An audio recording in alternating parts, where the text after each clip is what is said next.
నమస్తే TV triple 9 news ఇక వార్తల్లోని వివరాలు చూద్దాం. బీజేపీ పార్టీ కార్యకర్తలకు అండగా ఉంటా బీజేపీ జిల్లా అధ్యక్షులు కేవీ రంగాకిరణ్. పాల్వంచలో తెలంగాణ నగర్కు చెందిన బీజేపీ కార్యకర్తలు వారికి నాయకత్వం వహిస్తున్న బీజేపీ జిల్లా అధికార ప్రతినిధి పోనిశెట్టి వెంకటేశ్వర్లు గత 4 రోజులుగా కొందరు ప్రత్యర్థి రాజకీయ నాయకులు ఉద్దేశపూర్వకంగా కొన్ని అక్రమ కేసులు అబద్ధపు ప్రచారాలు చేస్తుండటంతో ఈ రోజు పెద్ద ఎత్తున కార్యకర్తలు అందరూ బీజేపీ జిల్లా కార్యాలయంలో బీజేపీ జిల్లా అధ్యక్షులు కేవీ రంగకిరణ్ ని కలిసి జరుగుతున్న సమస్యలు వివరించగా స్పందించిన రంగకిరణ్ తక్షణమే డీఎస్పీ పాల్వంచతో మాట్లాడి అనంతరం కార్యకర్తలతో కలిసి పాల్వంచ పోలీస్ స్టేషన్ కు వెళ్లి సర్కిల్ ఇన్స్పెక్టర్ తో మాట్లాడి కార్యకర్తలకు జరుగుతున్న అన్యాయాలపై సీఐకి వివరించగా 2 రోజుల్లో పూర్తి స్థాయిలో విచారిస్తా అని హామీ ఇచ్చారు.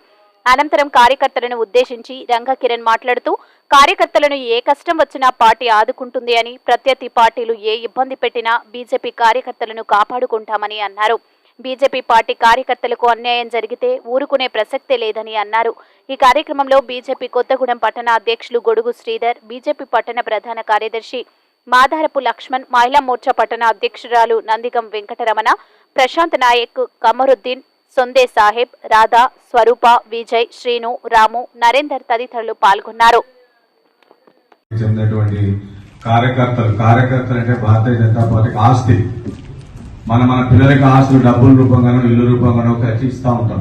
కానీ భారతీయ జనతా పార్టీకి మీలాంటి బడుగు పలిగిన వర్గాలే ఆస్తులు.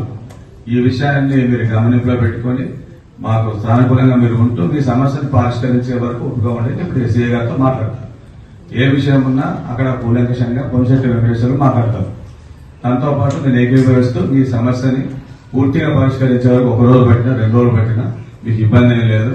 నేను అండగా ఉంటా. జిల్లా పార్టీ అధ్యక్షుడిగా నాకు ఆ బాధ్యత ఉంది. నా బాధ్యత విస్మరించకుండా మీతో పాటు ఉంటా. అది పోనిశెట్టి వెంకటేశ్వర కూడా తెలుసు. గతంలో నా దగ్గర 2-3 సందర్భాల్లో వచ్చినప్పుడు నేను వెంటనే అతని ముందే సిఐ గారు, ఎస్ఐ గారిని ఫోన్ చేసి మాట్లాడినప్పుడు జరిగింది. ఇప్పుడు కూడా అదే ప్రయత్నం చేద్దాం. వారు ఒక సమయం కోరితే మన సమయం నుంచి మన సమస్యను పరిష్కరించుకునే దిశగా మనం ప్రయాణం చేద్దాం. భారత్ మాతాకి, భారత్ మాతాకి. మరోసారి